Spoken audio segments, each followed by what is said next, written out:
Bismillahirrahmanirrahim. Alhamdulillah. Wassalatu wassalamu ala rasulillah Sayyidina Muhammad wa ala alihi wa ashabihi wa man wala. Dalam episode ini kita akan membahas surah Wal Asri. Surah Wal Asri turun di Mekah. Ini menurut banyak ulama merupakan wahyu yang ke-13 yang diterima oleh Rasulullah sallallahu alaihi wasallam. Di sini Allah Subhanahu wa taala bersumpah wal asri. Apa yang dimaksud dengan al-asr? Masa, itu biasa terjemahannya masa. Tetapi kita perlu ketahui bahwa Al-Qur'an menggunakan banyak istilah untuk menunjuk masa. Ada istilah dahar. Dahar itu masa keberadaan alam raya ini. Kita pernah suatu ketika belum ada, sedang ketika itu dahar sudah ada. Hal ata alal insani hinum minad dahri lam yakun syai'an madkura. Orang yang lahir tahun 50 misalnya, tahun 49 sudah ada. Itu dahar.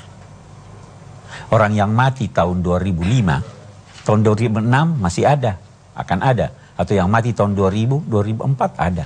Itu dahar. Adapun asr.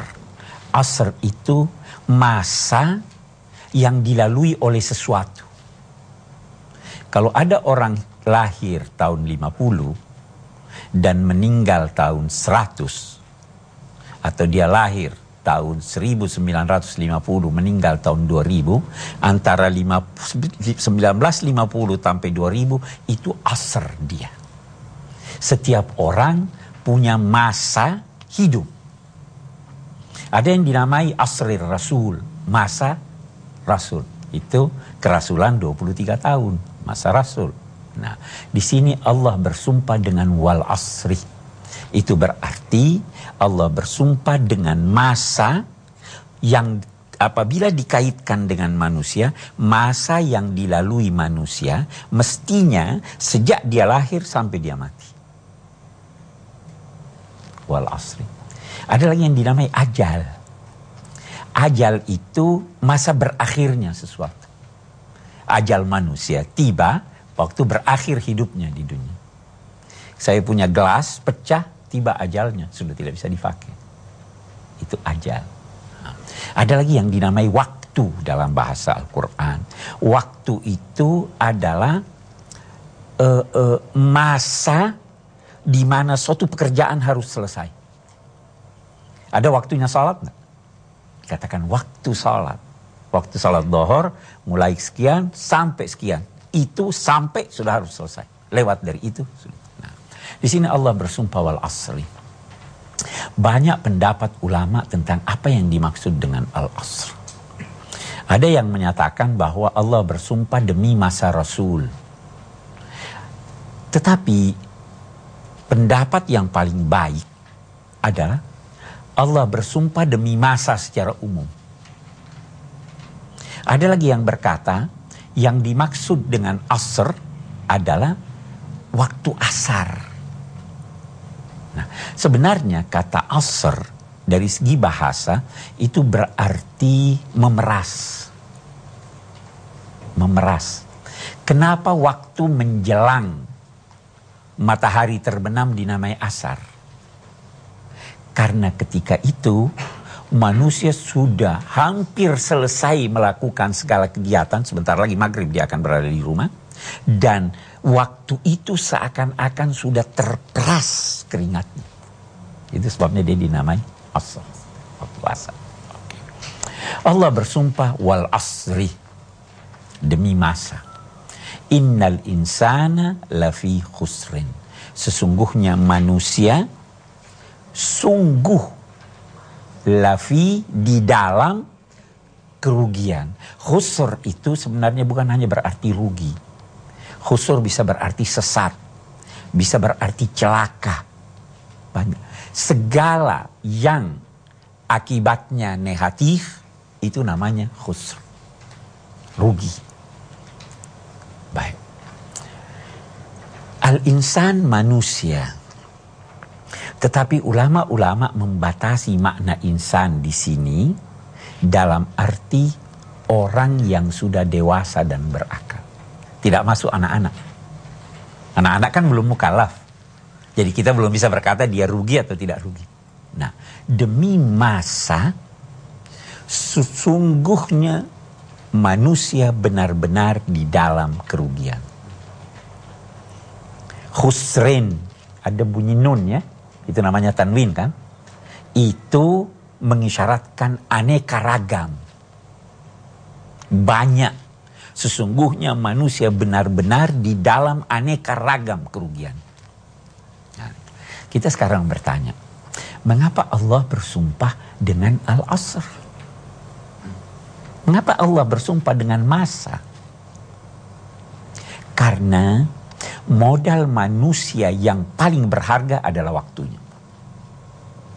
Kalau Anda kehilangan uang hari ini, masih Anda bisa mengharap besok dapat lebih banyak dari itu. Ya kan? Tapi kalau Anda kehilangan waktu, jangan harap waktu itu akan kembali. Jam sekian, pada hari sekian, tanggal sekian, tidak akan kembali lagi. Itu sebabnya ada riwayat menyatakan, setiap matahari terbit, bersamaan dengan terbitnya, muncul satu makhluk yang berkata, hai putra-putri Adam, aku makhluk baru. Sebentar lagi akan pergi dan tidak akan kembali lagi menemuimu. Setiap hari begitu. Rugi nggak ini kalau hilang waktunya? Sangat rugi. Sisi lain, kapan mulai dirasakan kerugian itu? Ini mahasiswa ini sudah merasa rugi sekarang? Mungkin belum lah ya. Yang seperti saya, itu sudah merasa rugi. Orang yang berada di asar hidupnya, itu sudah rugi. Merasa rugi. Anda baru menyesal dikala Anda tua. Dikala Anda dewasa. Nah, Allah sudah sengaja bersumpah, hei, demi masa, semua manusia dalam aneka kerugian. Baru dia isyaratkan, saya pilih kata asar, untuk menunjukkan bahwa kerugian itu kamu rasakan di waktu asar hidupmu. Ya toh? Wal asri innal insana lafi khusrin. Okay. Satu hal lain lagi. Lafi khusrin. Saya mau beri contoh. Ini pulpen. Berada di dalam saku. Terlihat tak pulpen? Manusia di dalam, ada wadah, di dalam kerugian, seluruh totalitasnya rugi. Bukan cuma rugi, hartanya tidak ada, bukan cuma rugi, seluruh totalitasnya rugi. Innal insana lafi khusrin, illa, kecuali, ada 4. Illa ladina amanu wa amilus solihat wa tawasaw bil haqqi wa tawasaw bis sabr. Kalau Anda beriman, baru 1/4 yang keluar. 3/4-nya masih rugi. Ya kan? Beriman dan beramal soleh, masih rugi. Masih setengah. Beriman dan beramal soleh, lagi bersaling berwasiat tentang tawasaw bil haqq, masih rugi juga Anda. Masih ada 1/4 nih di dalam. Nanti setelah ke-4-4-nya Anda laksanakan, baru Anda terbebas dari kerugian. Nah, kira-kira ini kita rugi di mana? Berapa banyak nih kerugian kita? Oke. Ya kan, itu yang ingin digambarkan oleh wal asri innal insana lafi khusrin illal ladzina amanu. Apa itu iman? Kecuali orang-orang yang beriman. Iman itu adalah pembenaran hati terhadap apa yang didengar oleh telinga. Ada orang menyampaikan pada Anda sesuatu, kan Anda dengar. Kalau hati Anda membenarkannya, maka itu berarti Anda beriman. Dan iman itu adalah pembenaran hati. bukan sekedar pembenaran akal. Karena ada sesuatu yang Anda tidak bisa jangkau menurut akal pikiran Anda, tetapi kalau hati Anda membenarkannya, maka Anda sudah dinamakan beriman. Itu illal ladzina amanu. Baik, kita akan melihat suatu fragmen yang kemudian kita akan diskusikan sambil mendiskusikan apa yang kita bicarakan. Masuk.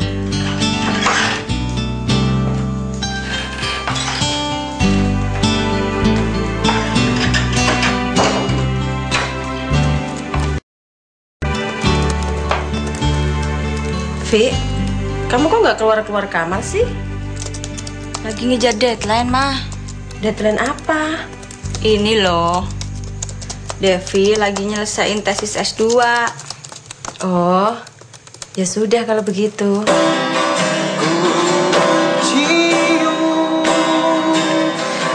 Cantik wajah. Vi, gimana itu adikmu ya? Kamu pernah bincang-bincang sama dia nggak? Tentang apa, Mah? Ya, banyak hal. Salah satunya, kenapa dia selalu menolak bekerja.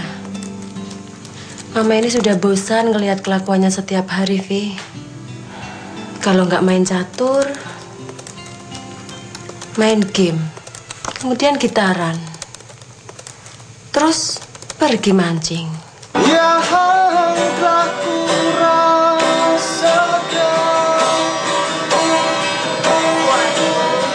Lagunya mesra bener. Lagi jatuh cinta ya? Sama siapa? Udah pulang, Ros? Iya. Dari kantor, aku sengaja mampir ke sini untuk temuin kamu. Ada apa? Kali ini kamu tidak ada alasan untuk menolak tawaran aku. Kamu punya tawaran apa, Ros? Apa kamu punya sesuatu untuk aku? Ya, pekerjaan yang menjanjikan demi masa depan kamu. Kamu tahu kan?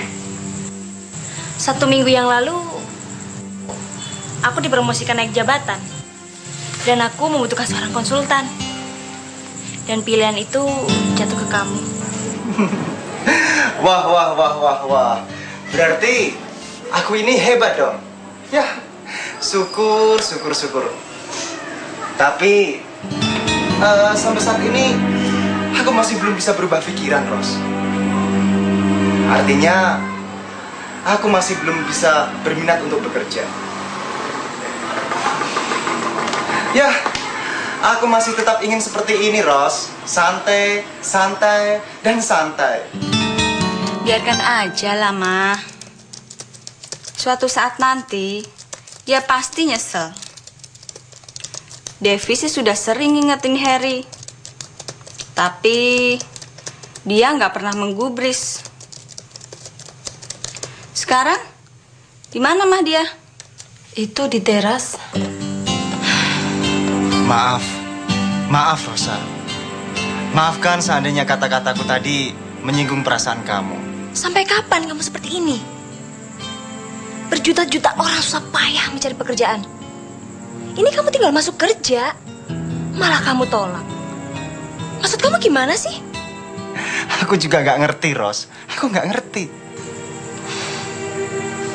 Ya sudah, aku permisi dulu. Selamat malam. Malam, Rosa.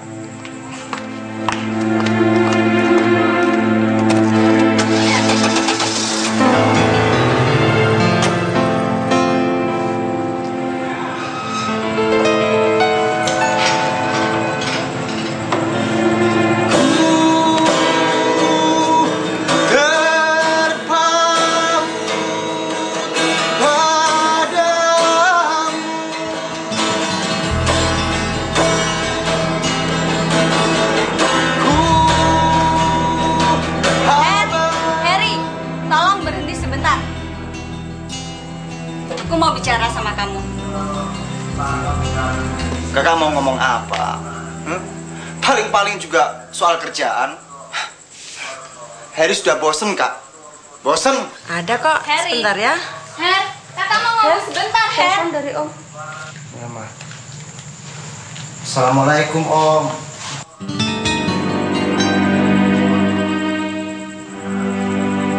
Wah, kelihatannya menarik sekali, Om.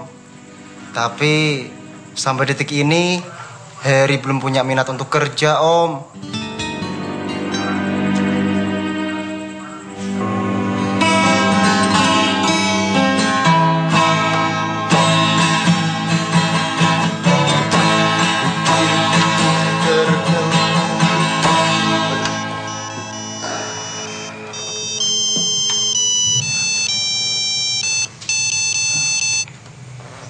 Halo, siapa ini?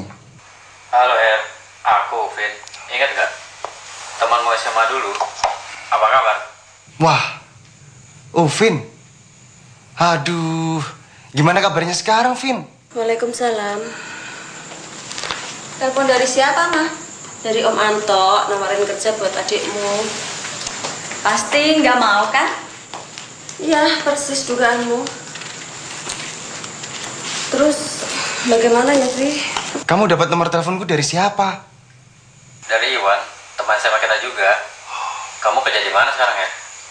Alah, kamu pakai nanya-nanya soal kerja juga. Nah, terus kamu sendiri kerja apa? Alhamdulillah Her, aku sekarang sudah jadi co-pilot maskapai perwakilan asing. Wah. Ya, lumayan lah ya buat ukuran aku. Wah. Hebat kamu, Vin. Ya, mau gimana lagi, Mah? Sudahlah, kita nggak perlu pusing-pusing mikirin Harry. Lagi pula dia kan sudah besar, sarjana lagi. Gimana dengan perusahaan ayahmu dulu? Tentunya sekarang kamu dong yang jadi bosnya. Halo? Halo? Halo, Her? Her? Halo? Cepat atau lambat, dia pasti menyesal.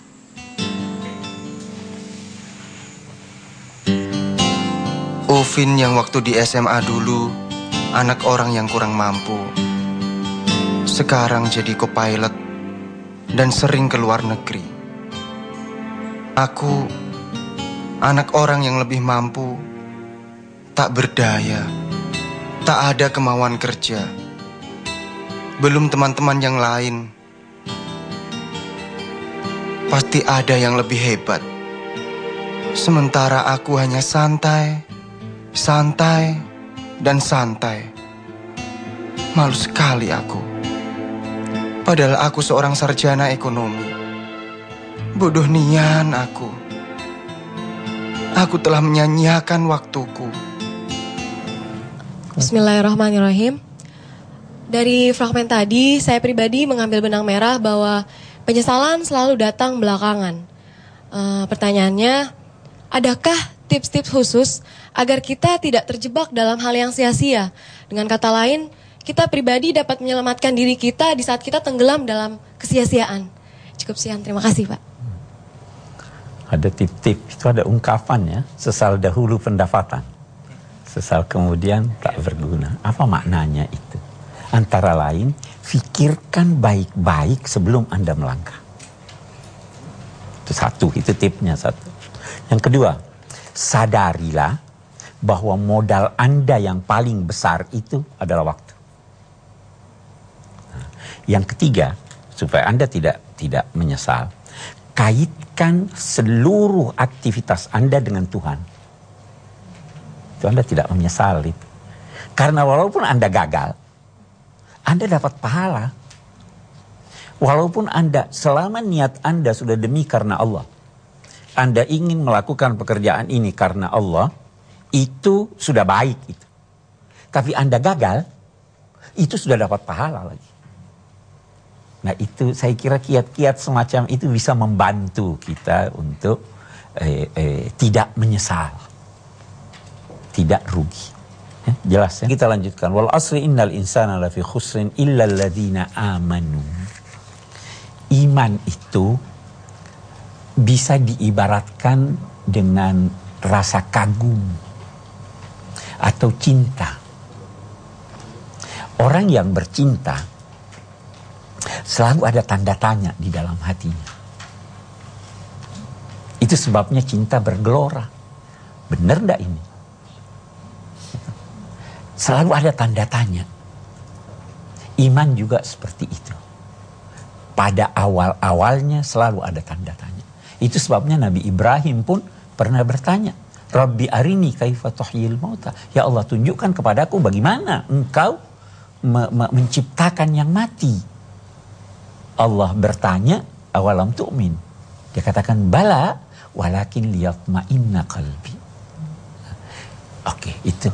Cinta, iman itu diibaratkan seperti orang yang sedang mendayung di samudra. Dari jauh dia ada lihat pulau, itu yang dituju. Tetapi ada juga ombak dan gelombang. Ada enggak pertanyaan dalam hatinya? Itu sebabnya dia ketika itu tergabung dalam dirinya rasa cemas dan harap. Takut jangan sampai tenggelam. Dalam saat yang sama mengharap supaya tiba. Itu iman. Nah, ini yang perlu diasuh sehingga mencapai suatu tingkat yang mantap kalau dapat mencapai tingkat keyakinan. Nah, tentu saja iman yang dimaksud oleh ayat ini bukan percaya segala sesuatu. Sampai percaya itu apa yang sering ditayangkan di TV yang gaib-gaib itu. Ya kan? Percaya kepada apa yang disampaikan oleh Nabi Muhammad SAW. Itu iman. Ya kan? Percaya kepada keesaan Allah. Itu arkanul iman itu kan. Oke. Kita lihat. Wa amilus solihat dan beramal soleh. Seakan-akan menyatakan dan membuktikan kebenaran imannya dengan beramal soleh. Amal itu adalah menggunakan daya. Kita punya daya fikir. Kalau Anda berfikir, Anda beramal. Menggunakan daya kalbu. Daya kalbu itu, iman itu, Anda beriman, sudah beramal. Karena itu niat amal. Anda berimajinasi, itu sudah amal. Menggunakan daya fisik. Anda angkat ini sudah beramal. Tetapi yang dituntut dari Anda bukan sembarang amal. Amal soleh. Amal soleh itu yang bermanfaat buat pribadi, keluarga, masyarakat, umat manusia. Itu amal soleh. Amal soleh itu yang memenuhi nilai-nilai yang dibutuhkan untuk itu. Lilladzina amanu wa amilus solihat. Kalau Anda sudah beriman dan beramal soleh, sudah setengah selesai. Masih ada lagi. Tawasau bil haqqi wa tawasau bis sabr. Tawasau terambil dari kata wasiat.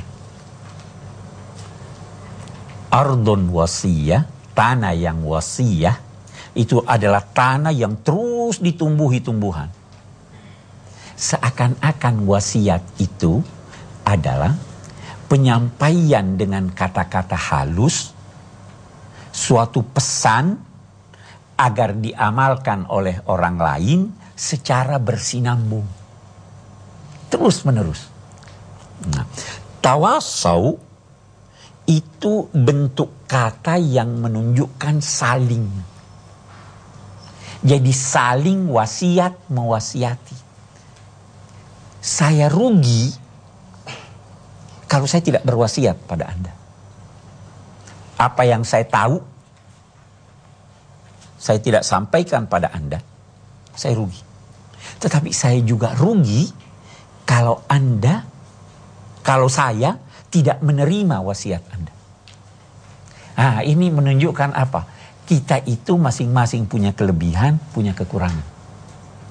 Saya rugi kalau hanya menyampaikan kekurangan Anda. Anda rugi kalau Anda tidak menyampaikan pada saya kekurangan saya. Itu sebabnya ayat ini bisa dijadikan sebagai isyarat tentang wajib belajar dan mengajar. Wajib belajar dan mengajar. Tawasau bil haqqi. Apa itu al-haq? Bagus, kebenaran. Kita lihat dulu hak supaya lebih umum. Hak itu sesuatu yang mantap dan tidak berubah. Apa itu yang mantap dan tidak berubah? Puncaknya apa? Allah. Karena Allah tidak mengalami perubahan. Jadi kalau saya berkata tawasau bil haq, bisa diartikan saling wasiat mewasiati menyangkut keesaan Allah. Nilai Al-Quran hak. Ya kan? Nilai-nilai agama hak.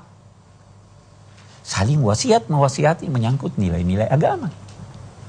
Kebenaran juga hak. Sesuatu yang mantap, tidak berubah, itu berarti dia benar. Dari situ terus orang berkata, hak itu kebenaran. Walaupun kita harus akui bahwa kebenaran itu ada kebenaran mutlak, ada kebenaran relatif. Ilmu itu kebenaran relatif, ya kan? Nah, jadi kalau begitu, tawasau bil haq, saling ajar, mengajar, menyangkut ilmu pengetahuan. Bisa. Itu sebabnya kita katakan saling belajar dan mengajar. Ada, kalau kita membuka lembaran-lembaran Al-Quran, kita menemukan sekian banyak wasiat Tuhan. Wasiat Tuhan yang pertama adalah bertakwalah kepada Allah. Itu takwa Allah. Wasiat Tuhan yang kedua, ada rincian agama.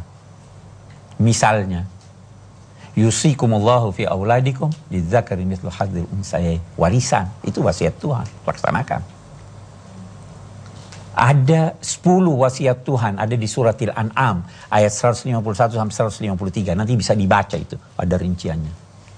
Nabi-nabi juga punya wasiat. Apa itu wasiatnya nabi-nabi? Wa wassa biha Ibrahimu banihi wa Yaqub, innallaha astafa lakumuddina fala tamutunna illa wa antum muslimin. Ini nilai-nilai wasiatkan itu. Berarti kita saling mewasiati tentang itu. Wa tawasau bis sabr. Nah, dan saling wasiat mewasiati tentang kesabaran. Saya akan beri contoh. Bagaimana ini kesabaran?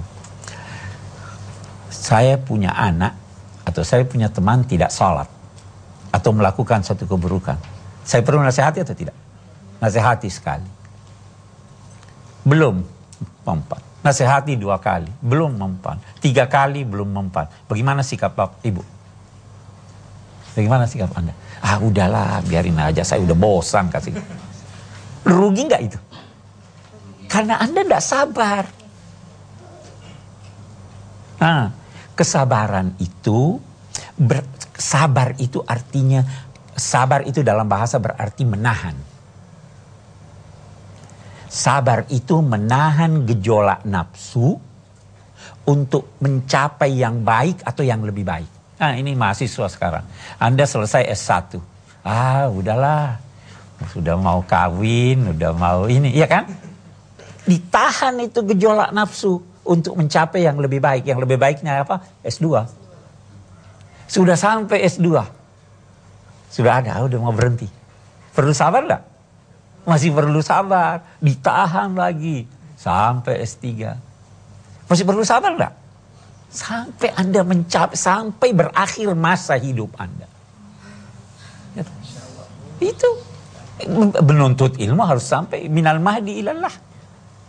Itu. Jadi kalau Anda hanya beriman dan beramal soleh, itu boleh jadi hanya buat diri Anda. Anda harus memperhatikan orang lain. Memperhatikan, mengajar orang lain harus dengan kesabaran. Sabar itu dibutuhkan oleh orang yang kaya dan orang miskin. Oleh orang yang pandai dan orang bodoh. Ya. Orang kaya perlu sabar. Dia punya duit banyak. Sudahlah, beli ini, beli itu. Sabar. Jangan ikuti nafsu. Jangan tahan itu kehendak nafsu untuk ini. Perlu sabar enggak dia? Orang miskin lebih perlu lagi. Kalau dia tidak sabar, dia bisa macam-macam. Penguasa perlu sabar. Sabar dalam ketaatan. Sabar itu. Aduh, udah deh saya alhamdulillah udah salat 5 waktu, udahlah. Ya. Perlu sabar enggak untuk taat? Ada gejolak nafsu. Udahlah, habis maghrib udah selesai, alhamdulillah, assalamualaikum.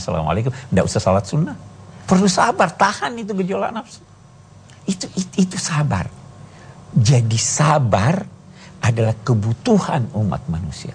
Sabar adalah kunci pencapaian segala kesuksesan. Itu sebabnya surah kita ini mengajarkan tawasau bil haqqi wa tawasau bis sabr. Sahabat-sahabat Nabi kalau bertemu tidak berpisah kecuali membaca surah Wal Asri. Imam Syafi'i berkata, seandainya tidak ada tuntunan Allah yang turun kecuali surat Wal Asri, itu sudah cukup. Amalkanlah surat Wal Asri, itu sudah cukup bagi Anda untuk mendapatkan kebahagiaan dunia dan akhirat. Hargai waktu Anda, bagi waktu Anda, dan isi waktu itu dengan keempat hal ini. Baru seseorang itu terbebaskan dari aneka kerugian, kecelakaan, dan mencapai sukses dalam hidup ini, di dunia dan di akhirat. Saya kira itu surah Wal Asri yang sangat singkat ini. Mari kita mendiskusikannya. Silahkan yang mau bertanya atau berkomentar. Silahkan yang mau bertanya. Saya ingin bertanya tentang watawasau bil haq, watawasau bis sabr, saling berwasiat dalam kebaikan dan kesabaran. Bagaimanakah Ustaz cara watawasau bil haq, watawasau bis sabr akan berhasil, dalam arti bahwa kita mengingatkan teman kita dalam kebaikan itu, teman kita tidak tersinggung. Kemudian kita pun bagaimana, apa yang harus kita lakukan agar kita pun dengan mudah menerima wasiat dari teman kita. Terima kasih. Bagaimana supaya tidak tersinggung? Sebenarnya itu sudah isyaratkan oleh kata wasiat. Wasiat itu kan kata-kata yang lemah lembut, yang bersinambung. Pilihlah kata-kata yang lemah lembut. Jangan berpesan, memerintah dan sebagainya dengan kalimat yang kasar. Hindari kata-kata yang menyinggung. Walaupun yang Anda hadapi itu seorang yang sangat bengis dan durhaka. Itu sebabnya Nabi Musa dipesan oleh Tuhan ketika menghadap Fir'aun itu apa? Wa qula lahu qawlan layyinan. Ucapkanlah kepadanya kalimat-kalimat yang lemah lembut. Memberi tuntunan manusia atau hidayah itu persis seperti memberi hadiah. Kata hidayat sama dengan hadiah. Bagaimana kalau beri orang hadiah? Ambil, lempar ini buat kamu. Atau Anda bungkus ya, dikemas dengan baik, disampaikan. Itu hadiah seperti itu. Sesuatu yang walaupun isinya biasa-biasa, tapi Anda serahkan dengan baik, itu akan diterima dengan baik. Nah itu kiatnya di situ sebenarnya. Anda ini dari Fakultas Dakwah ya? Ada yang dari Fakultas Dakwah? Yang dari Fakultas Dakwah itu harus sadari itu berdakwah seperti itu, berwasiat seperti itu. Itu kiatnya antara lain seperti. Baik, silahkan. Siapa lagi? Ibu, silahkan. Bismillahirrahmanirrahim. Pak Ustadz, mengapa iman menjadi syarat terbebas dari kerugian? Bukan hanya dengan amal soleh saja sudah cukup. Terima kasih. Iya, kita lihat. Yang pertama dulu, dalam pandangan agama apapun, kerugian itu bisa di dunia, bisa di akhirat. Ya kan? Oke. Yang kedua, tidak ada suatu pekerjaan kecuali harus disertai dengan motifnya. Innamal a'malu binniyat. Kita melakukan sesuatu itu pasti ada motifnya. Amal soleh atau amal yang tidak soleh itu bisa terlihat dengan nyata dalam kehidupan dunia ini. Ya. Niat bisa terlihat atau tidak? Tidak bisa terlihat. Bagus. Sekarang, bisa jadi saya melihat seseorang, saya ambil contoh. Ada seorang pada hari raya Idul Adha menyembelih sapi. Ada yang lain menyembelih kambing. Yang mana yang lebih baik? Sapi. Itu yang nyata ya.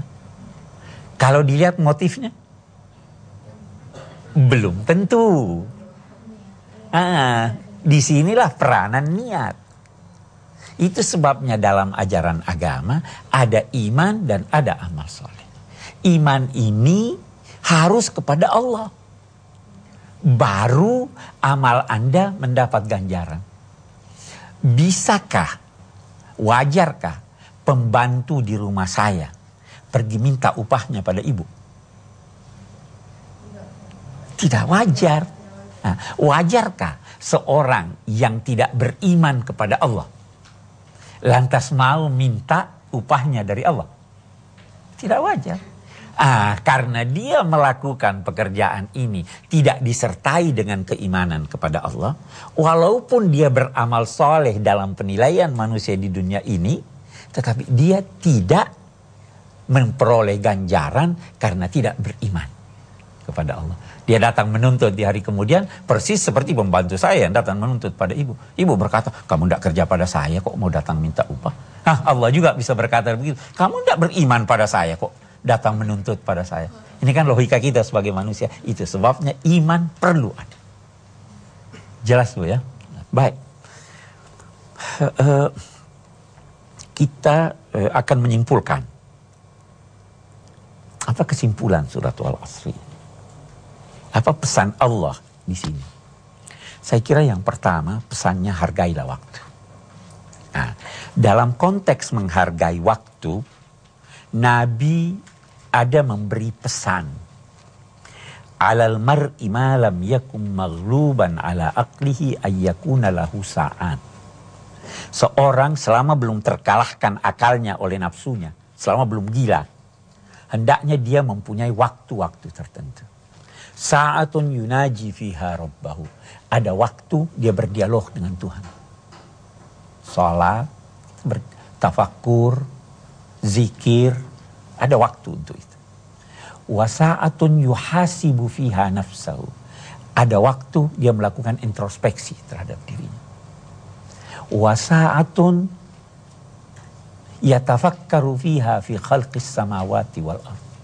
Ada waktu dia hendaknya berpikir tentang penciptaan langit dan bumi. Maksudnya belajar, membaca.